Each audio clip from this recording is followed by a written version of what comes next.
Any room upstairs. Nobody getting off. You've got your glasses case, love, or you're leaving it for somebody? And the entrance. Is everybody sat down safe? Yes, lovely. Our Beatles statue is a lovely one to go and visit. Get your photograph taken with them. They get about 300,000 visitors every year. Coming back to the Graces now. Over on our right, Port of Liverpool building, 1907. And over on our left now, Cunard buildings, with the date of 1915 on opening. Cunard, they were always big passenger ships. They always left from this part of the river, and in the north and south of the river is where the merchant and cargo ships always came and went from. Over on our left now, the most iconic of the Graces, the Liver buildings by Walter Aubrey Thomas. Based on the Wrigley building in Chicago, and it opened as the Royal Liver Insurance in 1911. Royal Liver Insurance were the very first insurance company to make penny policies, so at least the breadwinner in the family could be insured. And at just over 320 feet tall, when the Liver buildings first opened, it was the tallest building in the UK, featuring the biggest clock faces in the UK and the Liver birds on top, the big iconic symbol of our city.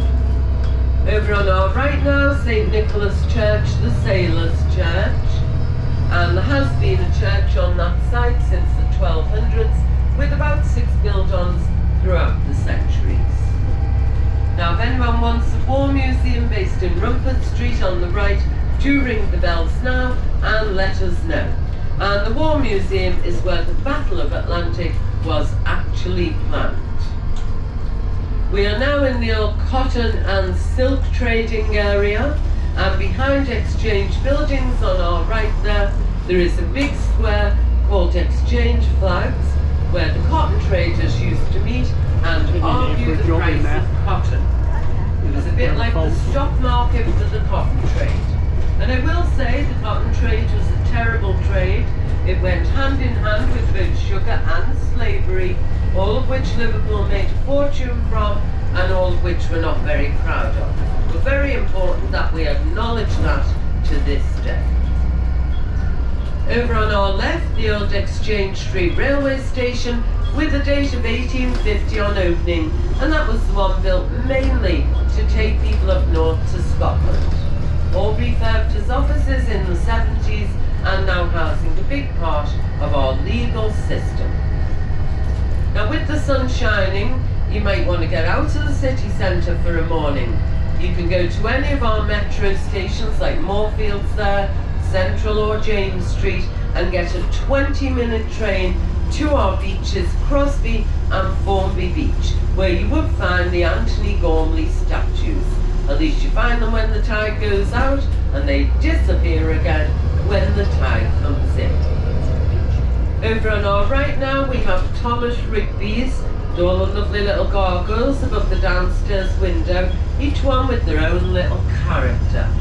Thomas Rigby dates right back to the early 1700s. It's grade 2 listed, and it's beautiful inside of there.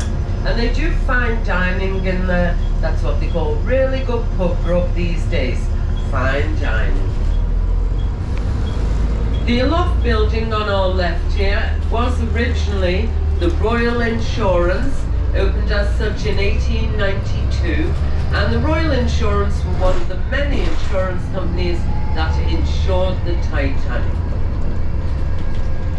Coming ahead to the Cavern quarter and the shops now, if we have a little peep down to our left now, you'll be looking down Matthew Street. Here we are on the left, and that's where you're going to go if you go in the Cavern Club later on in the day. And coming ahead to the shops, so if anyone wants the shops or the Cavern, do ring the bells now and let us know. Behind Marks and Spencer here, we've got L1, biggest outdoor shopping mall in the UK. Got a lovely park on the top for the kids to have a little run round. And we're now heading into the oldest part of the city centre. Everything grew up from the Docklands. And we're turning onto a beautiful street, Castle Street, the first built-up street in the city centre, dating back to the early 1700s. Now if you can, look up on the left above Sainsbury's, the white building, take your eyes to the top. You won't be disappointed at what you see up there. And out ahead of us we've got Liverpool Town Hall, second oldest building in the city centre, dating back to 1754. And Castle Street that we've just turned off is a lovely street to put your maps away in your pockets, go for a meander round. If you do that, go round the back of the town hall to exchange flags, where you would find the most remarkable statue and a great tapas restaurant as well. And as you're on your way to the town hall along Castle Street, keep your eyes open on the right for a secret little mews called Queen's Avenue. It's a beautiful one to bob into. So we're back at the Cavern quarter, and in Matthew Street, where the Cavern is, we have a wall of fame with all the names of bands and singers who've had #1 hits in Liverpool. That amounts to 66 #1 hits. And the very first #1 hit to come out of our city was in 1953 by a woman called Lita Rosa, and she sang a song called How Much Is That Doggy in the Window? This is Victoria Street. This is where the gay quarter grew up from the 1950s onwards, and up on the left on the balcony of the settee there you can see our LGBT pictures helping us to celebrate diversity. Now Zen on the left here, they do a lovely Sunday roast, and they've got a great cocktail bar on the top as well. But I will warn you, this street is hen party central. Put the words hen party and cocktail bar together and you've got quite a raucous party up there. And sometimes in the summer we even see big inflatable things flying over the balcony. No need to tell you what they might be.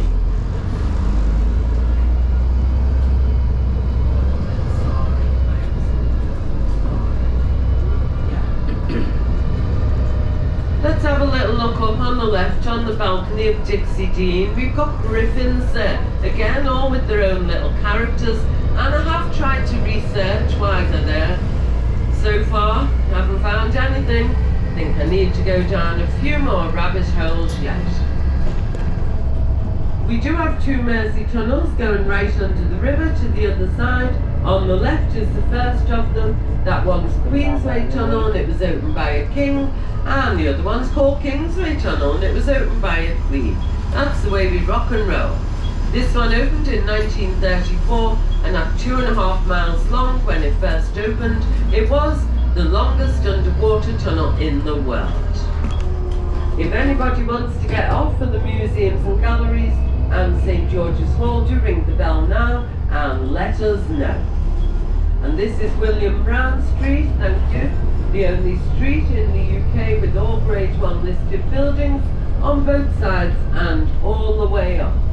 At the bottom left there, you've got the World Museum, fabulous museum, free to enter, and the only things you pay for in there are the planetarium and the special exhibition, which is currently the life and survival of bees. And it really is a beautiful exhibition to go and visit.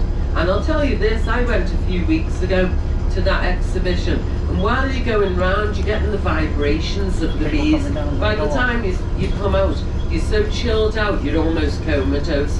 So it's a lovely one to go to and it makes you feel all nice and relaxed. Thank you everybody. Thank you. Thank you. Come down. Thank you. Are you going to Lime Street? Oh, I was going to say Street. Oh, the walker at the top. Now in the middle here we have Central Library, and in that library we hold the most expensive printed book in the world. It's the Book of American Birds by John James Audubon, an ornithologist and a painter. and he did all the plates for that book. It was printed in 1833. There are only 130 copies in the world, each one slightly different. The book in there is worth over £8.5 million. And it's open in a big glass case for you to see in the Hornby room on the first floor. To get to the Hornby room, you have to go through the oak room in that brown building, and the oak room really does transport you right back in time. It's beautiful. So another nice one to go and visit. And in the library, I think this afternoon, they've got children's story time on. The children's library in there is fantastic. And at the top of the street beyond the library, we have the Walker Art Gallery, again free to enter. The Walker Art Gallery is known for its pre-Raphaelites, amongst many other things. Beautiful things to be found in there. So, lots going on this street.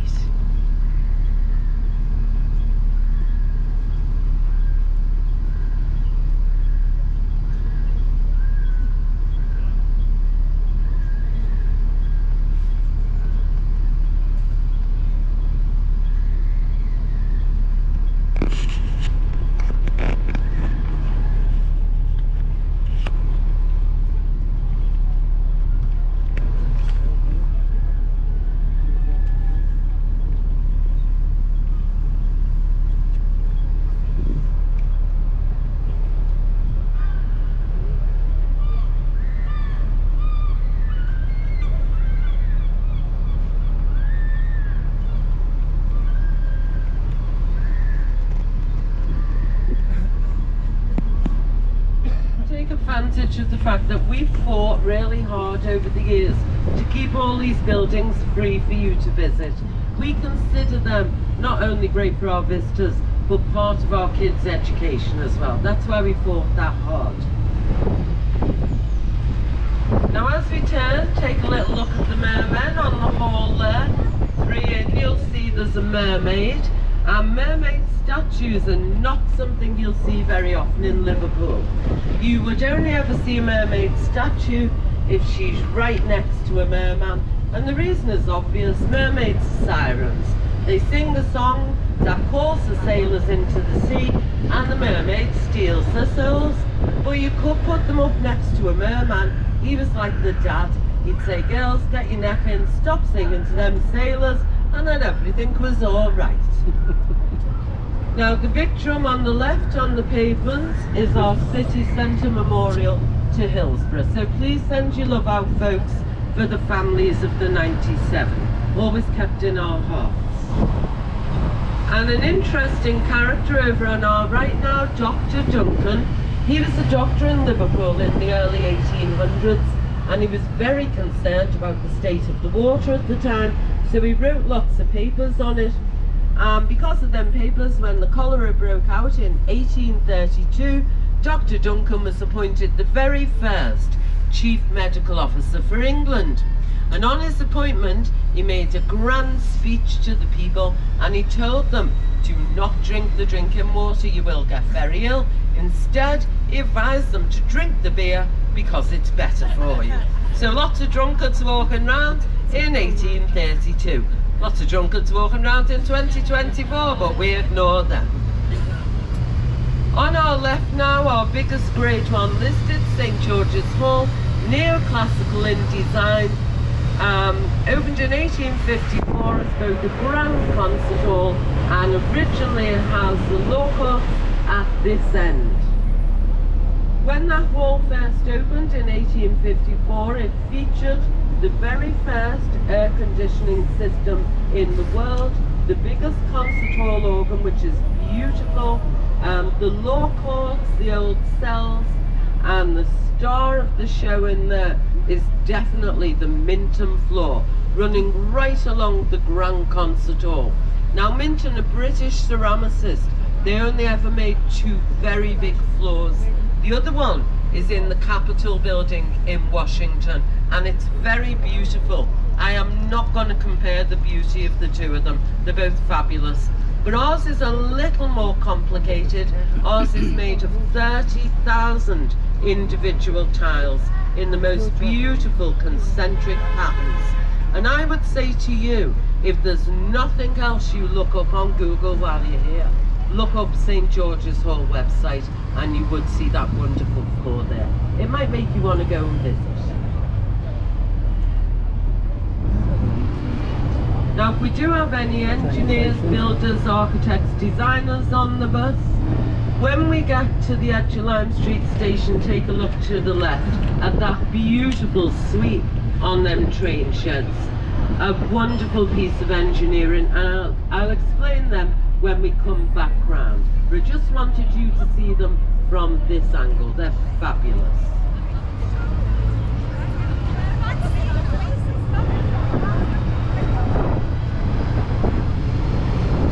In Liverpool we do have a lot of statues.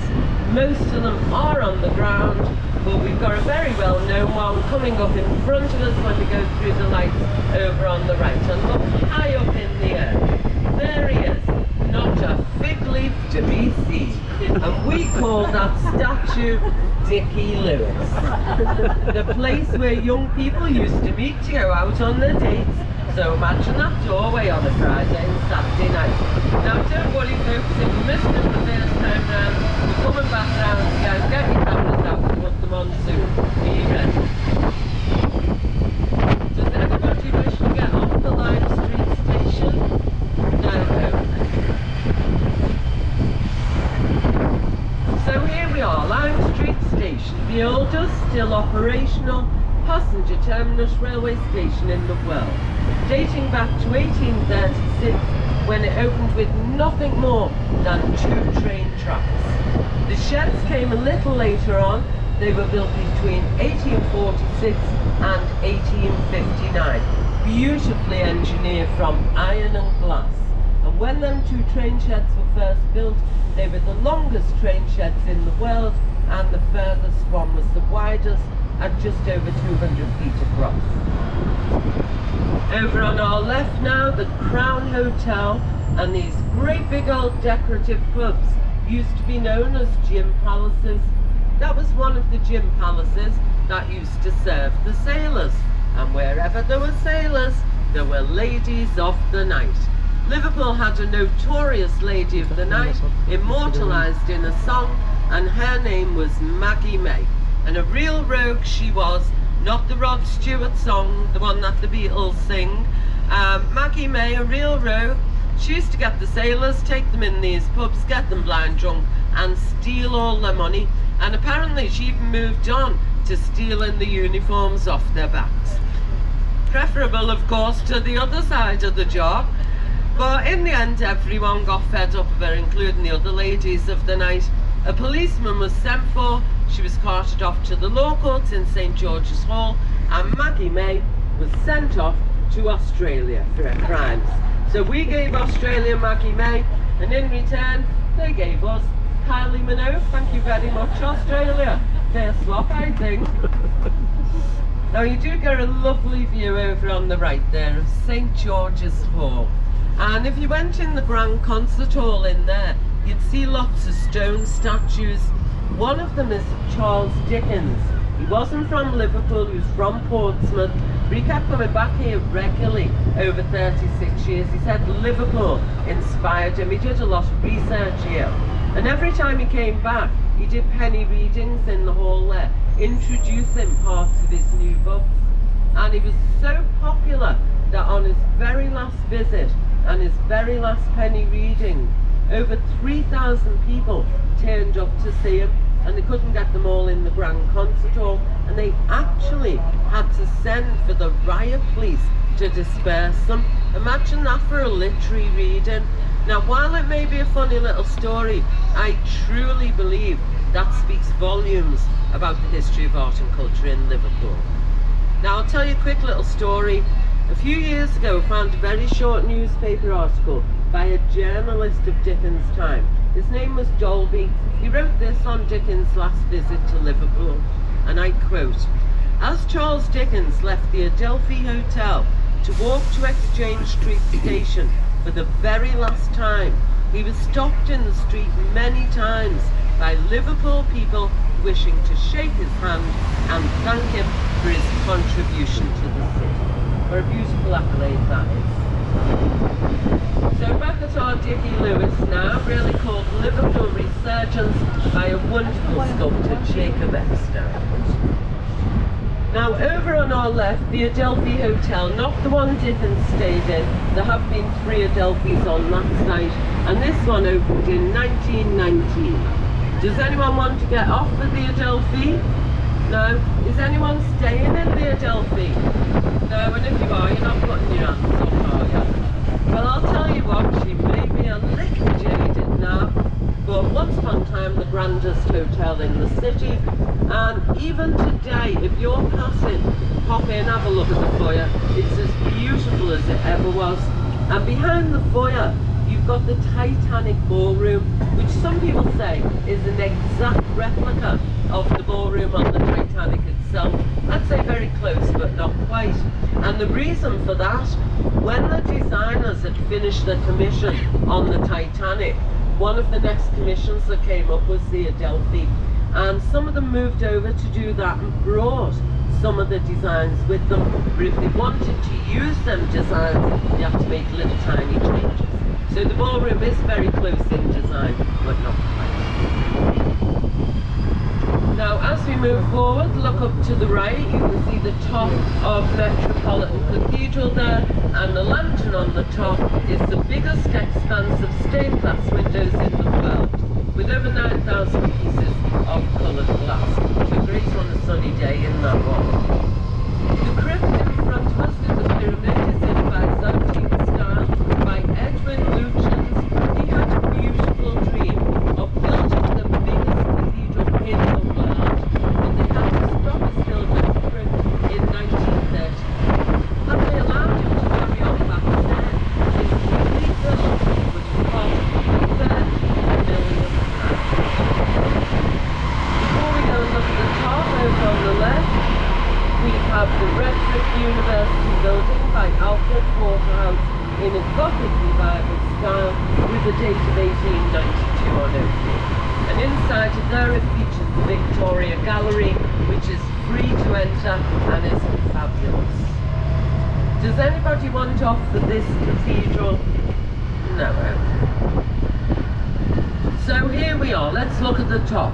This is Metropolitan Cathedral of Christ the King, but because we're all a little bit Irish in Liverpool, we called that one Paddy's Wigwam. After the war, the church commissioned Frederick Gibbard to create a cathedral of our time, and we certainly did get that. It was the first contemporary style cathedral in the UK. Opened its doors in 1967 and is beautiful inside.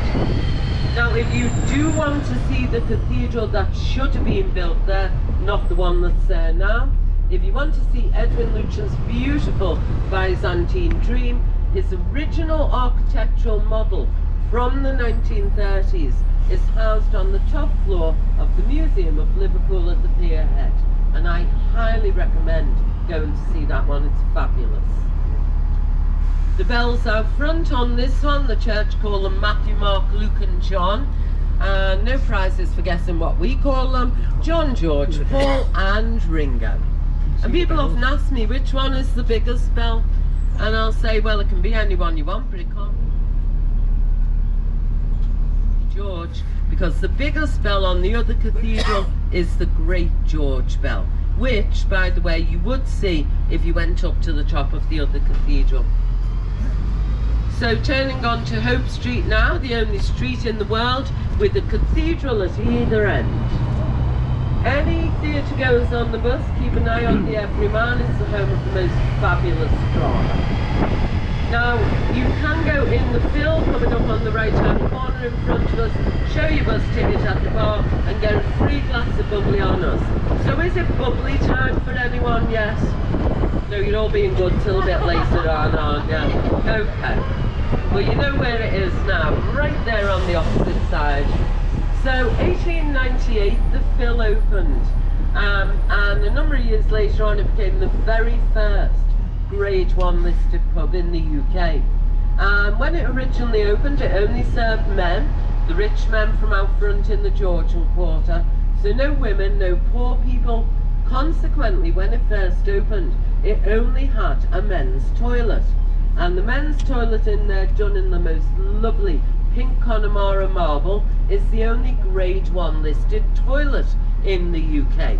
Now ladies on the bus, if you do go in there for your free glass of bubbly on us, you can ask to see that toilet. Everybody does.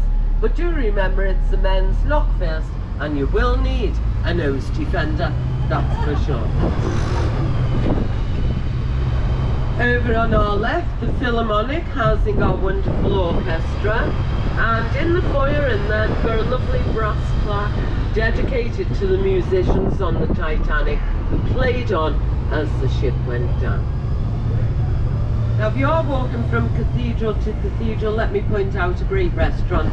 Round the corner on the left, the green one, that's the Quarter. It's always popular, and I only point it out because I can't speak highly enough of it. Great one to go if you're walking along here. Now we've got Liverpool Cathedral coming up next. Will anyone want to get off for that one? Yes. Now I'll tell you at the moment, we are so fortunate in Liverpool. In our cathedral here, we are showing the work, or we are hosting the work of Anish Kapoor. He is one of the most influential contemporary artists in the world, and the work is beautiful, running all around the cathedral. So a great time to go and visit that one. We are going to stop here, Dave. So Liverpool Cathedral, the longest cathedral in the world, the 5th biggest in volume and the biggest in the UK. It took 74 years to build, starting at the other end in 1904 and completing at this end in 1978. And it's by Sir Giles Gilbert Scott. There you go, folks.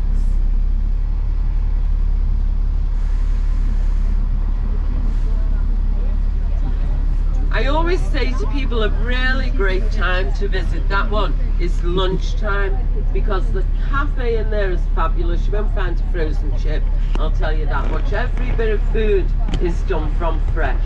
And also, you can sit out back under the Welsford Arch, which is beautiful, looking out over the Georgian quarter and the park to have your lunch.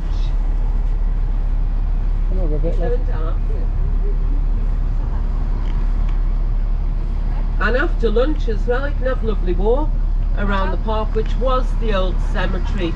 They moved most of the stones back to the sides and only kept the most important ones in the middle. But it's a lovely little park to have a walk around. Also, I will mention that Giles Gilbert Scott, the designer, was 22 years old when he designed that. Imagine that. And if you went in there, you would also find a little red telephone box. So Giles Gilbert Scott's smallest design housed within his biggest design. And he designed a little red telephone box when he was 19 years old. Look how far he came in 3 years. You can go and visit the top of the cathedral. You get the lift most of the way up, and then you've got 108 steps. So make sure you're up for it if you go up there. This is a lovely Georgian street, Rodney Street, always being both medical and residential street, and these days we call it the Harley Street of the North. You can get anything done. So you walk at one end looking 70 and out the other looking 21. Now as to the right, the house with the lamps on, that was the very first house to be built on this street. Absolutely beautiful, that one. If anybody wants off at Bold Street or the bombed out church, do ring the bells now and let us know. Lovely.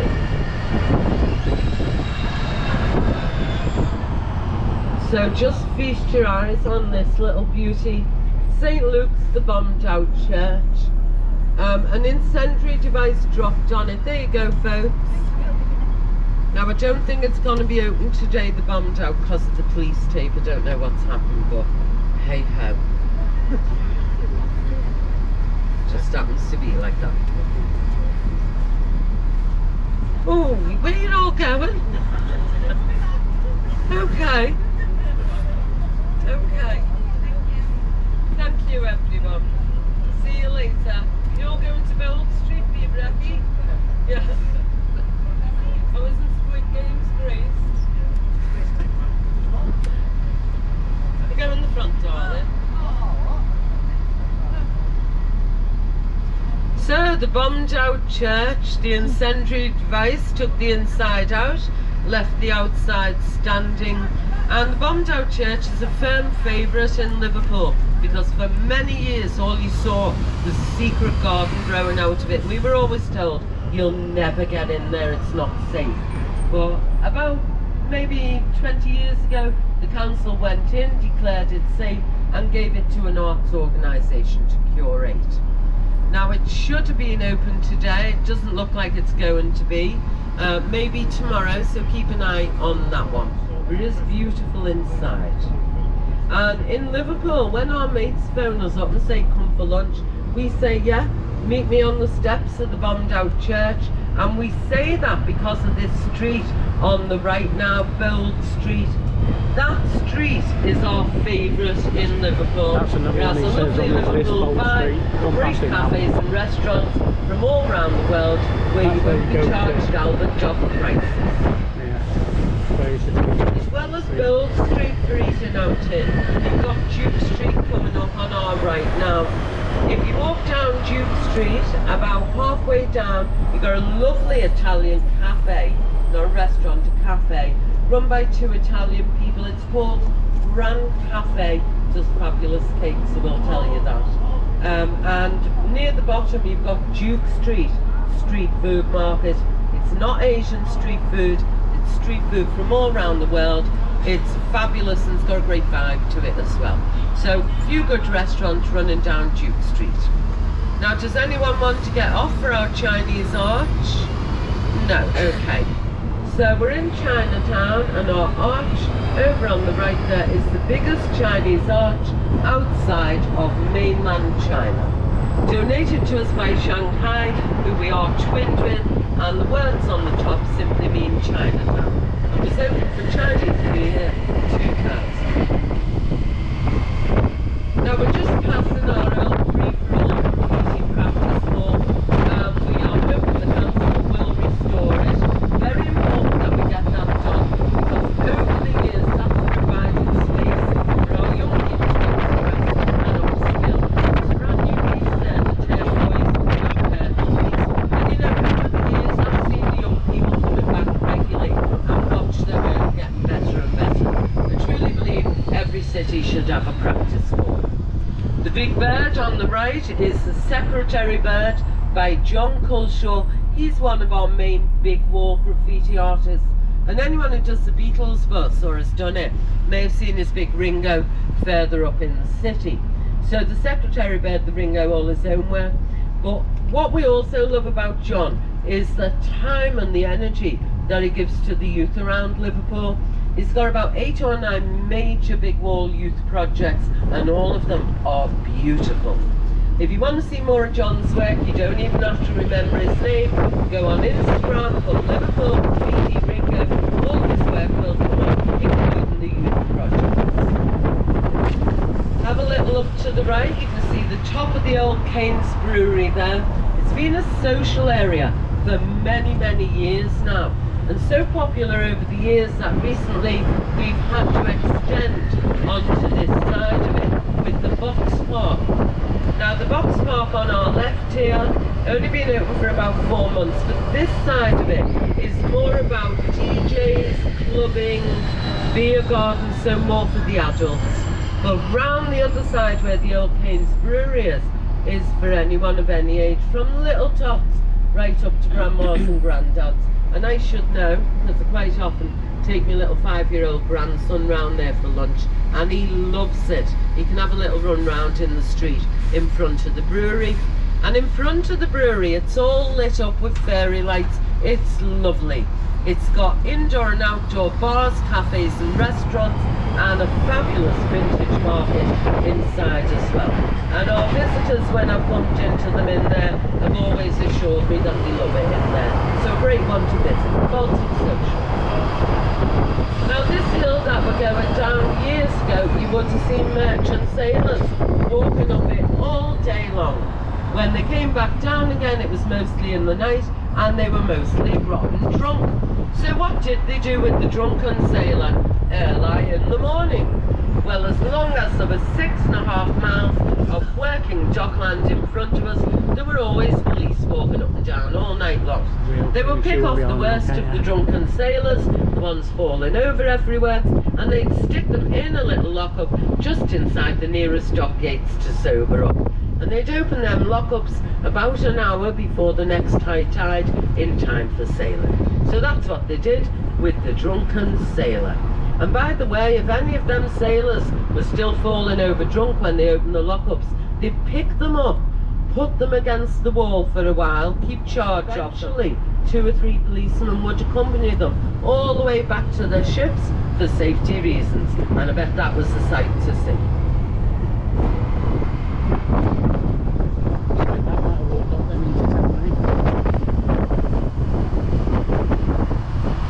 Now, I might have mentioned King John earlier, or I might not, but King John actually made us a town and called us Liverpool in the year 1207 with King John's charter. And there are a few little reminders of King John around the city. You've already seen one of them, the liver bird's head, a very old style eagle's head that was on King John's coat of arms. But when we get to just past this little tree on the left, you'll see a little grey stone building, and it's got a very strange little cross carved into it. It's actually the cross of the Knights Templar. So another association with King John. So look out for that once we get past this little tree. This is the other dock here, King's Dock. The Docklands are very different now to when it was all up and running. Very, very different site. And when the docks were all up and running, right on the other side of the street, they had lots of the infrastructure supporting the docks and the ships. Things like the ship's chandlers, things like that. All gone now. Instead we've got McDonald's. We've got King's Dock on the left there, quite an old dock. It was owned by King George, as in the madness of King George, that one. And he actually bought that wet dock there for his wife, for a wedding present, would you believe?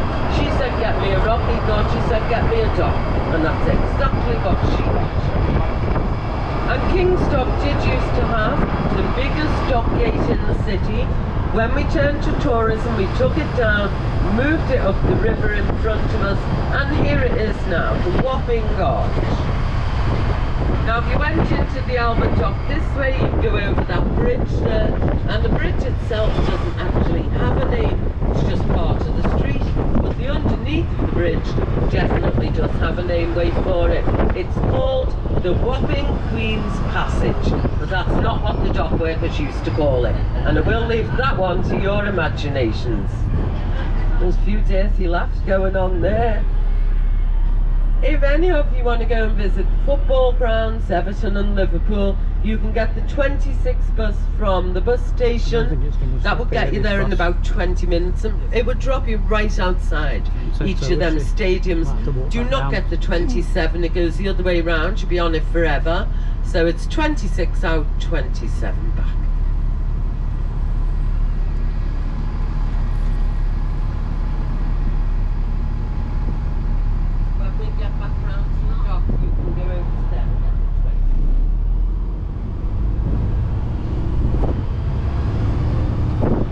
Quick little recap as we go back in to the Albert Dock. The black glass building in front of us there, the one that looks like a ship, is now housing part of the Tate Gallery's collection while the Tate is closed, and a lovely world-class photographic gallery as well. That one's free to enter. The Museum of Liverpool in front of it, housing Edwin Lutyens' architectural model of the Byzantine Cathedral on the top floor. And the building on our right as we turn with the red columns is the Maritime Museum, also housing the International Museum of Slavery. So coming back to where we started off from, you can stay on if you want to hop off elsewhere. You can go on TripAdvisor, leave a little review for us, and we will pass you out some TripAdvisor cards as you leave the bus. And we always appreciate it if you do that. So we'll jump off here then, shall we? We also have a little red hat downstairs by Dave the driver, should anyone care to put a little tip in it for us. Not obliged to, but always gratefully received. And all that's left to say is thank you for joining us. Hope I've done you proud. Stay on if you're hopping off elsewhere, and enjoy your time in our lovely city. Thank you very much. Thank you.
Blue at the top.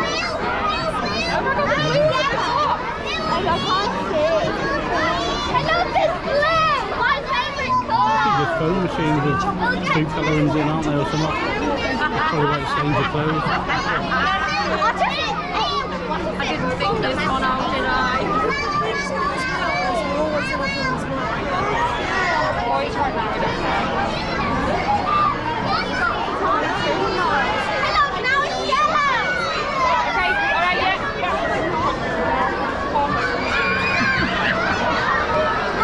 Funny how the wind changed direction, isn't it?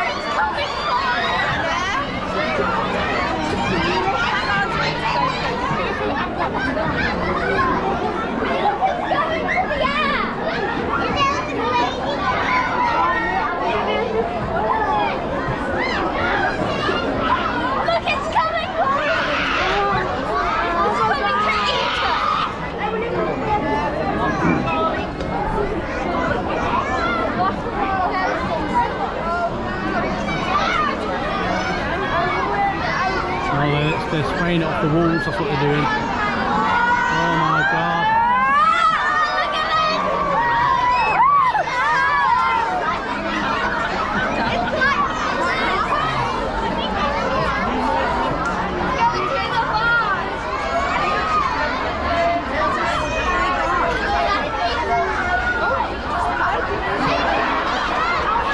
It's sparkly with the sun on it, isn't it?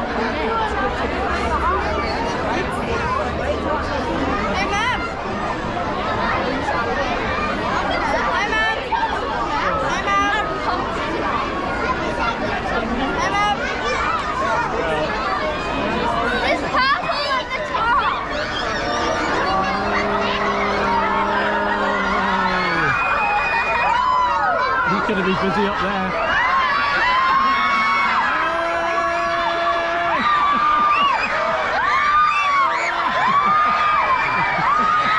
Oh my God.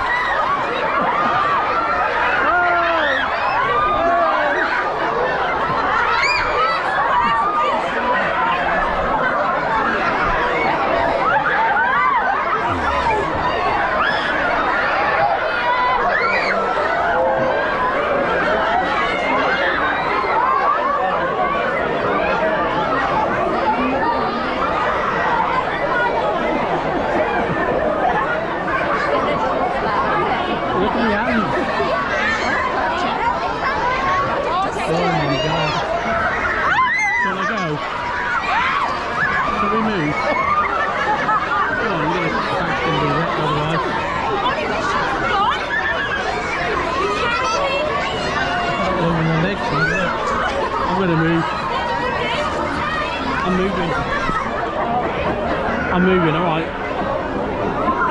But he makes a right mess, doesn't it? Look at my hands. Look at my hands are just touching a bit. Time to move, I think. Yeah, I'll have one. Well, let's get out the back here and move down.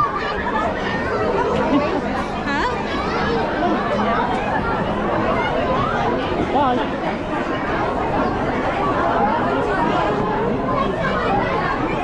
Messy stuff, isn't it, that? Look, only touched one bit, that's where I'm going. I'm waiting for the seagulls later on to fly around.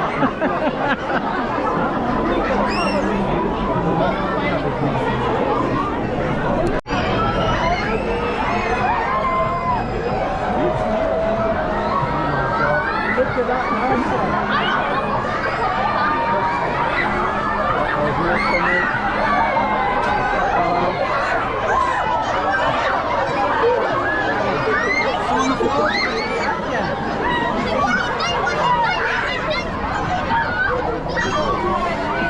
It's a mess, isn't it?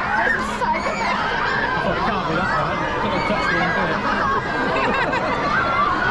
I know a little bit. No, your arm's fine. Your arm's fine.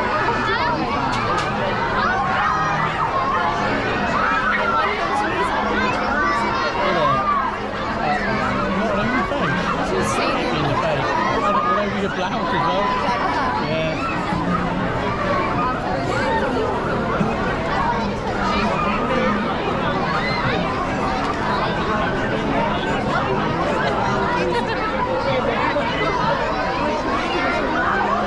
Oh my God.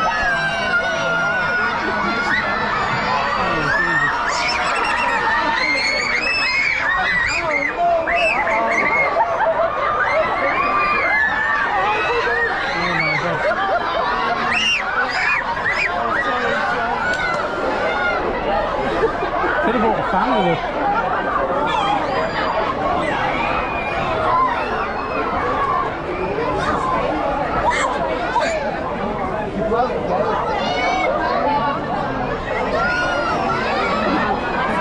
Yeah, I think we'll get out while we can.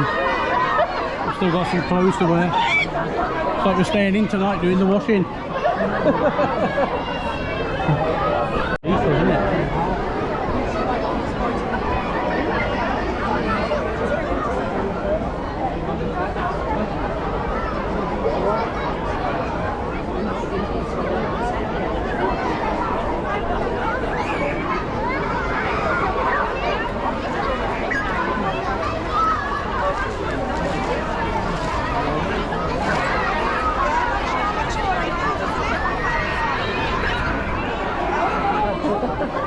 No, you've got it all on your collar and everything. Wash this off. She said it stains. You've got some wipes in the car. Oh my goodness. Whoa.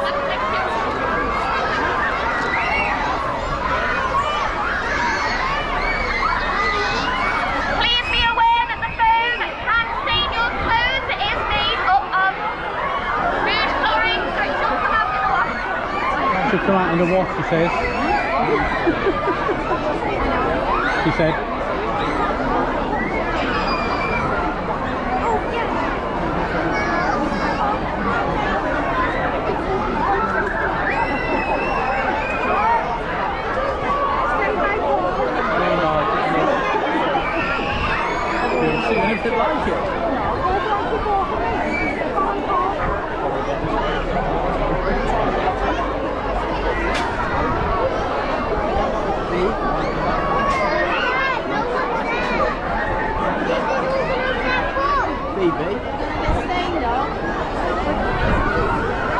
Nearly reaching the railing, just big BB. wave now.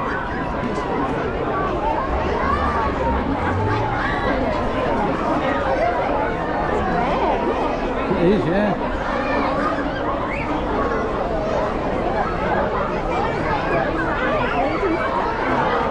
You what? You look like you're bleeding.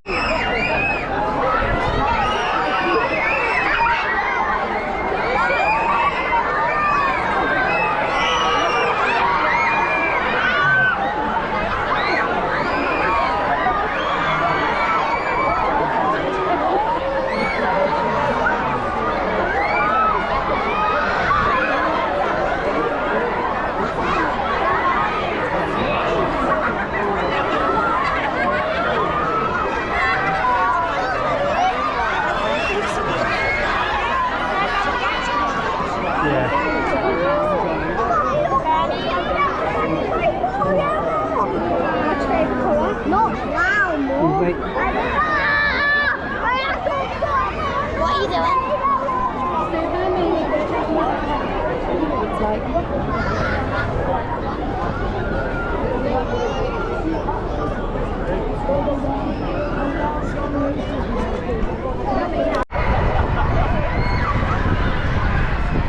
Stains on the steps. Apparently so, yeah.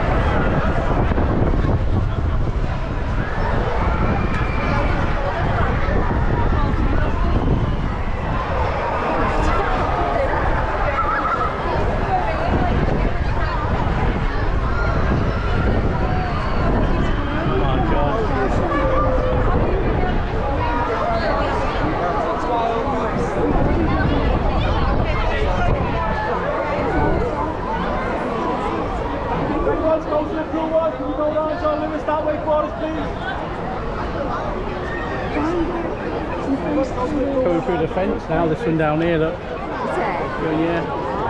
See it going through? Yeah, they're playing with it. Well, they haven't realised probably what it does.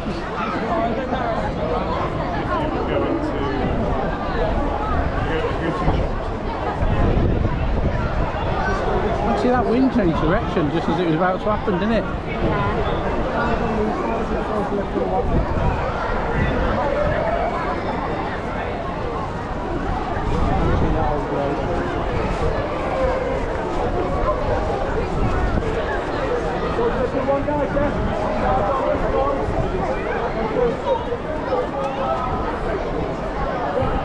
Oh, I think we've seen the best of it now.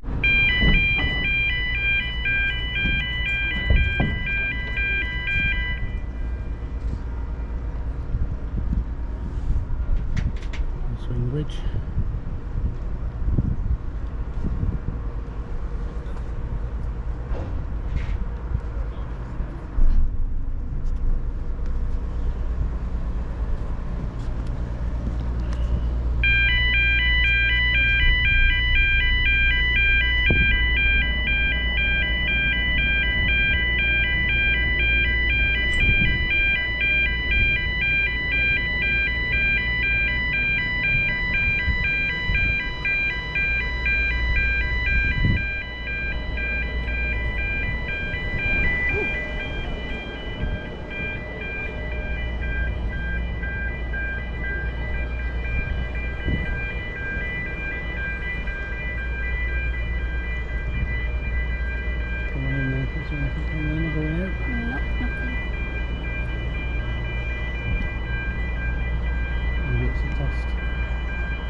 doing about 1 mile an hour in this hut here. Over here you can't see it. It's behind the hut. But it's that coming in. Bloody 20 minutes away yet. You'll have to be patient and find out.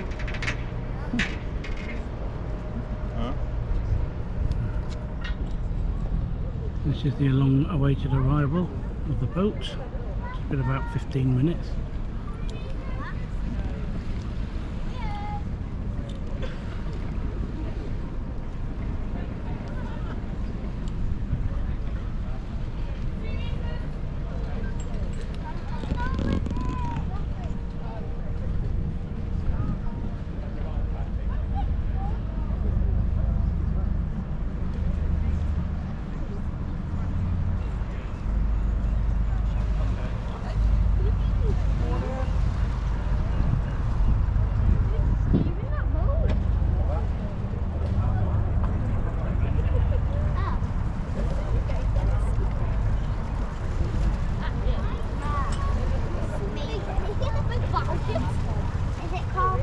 Yeah, big thing, isn't it? Water's coming out of it.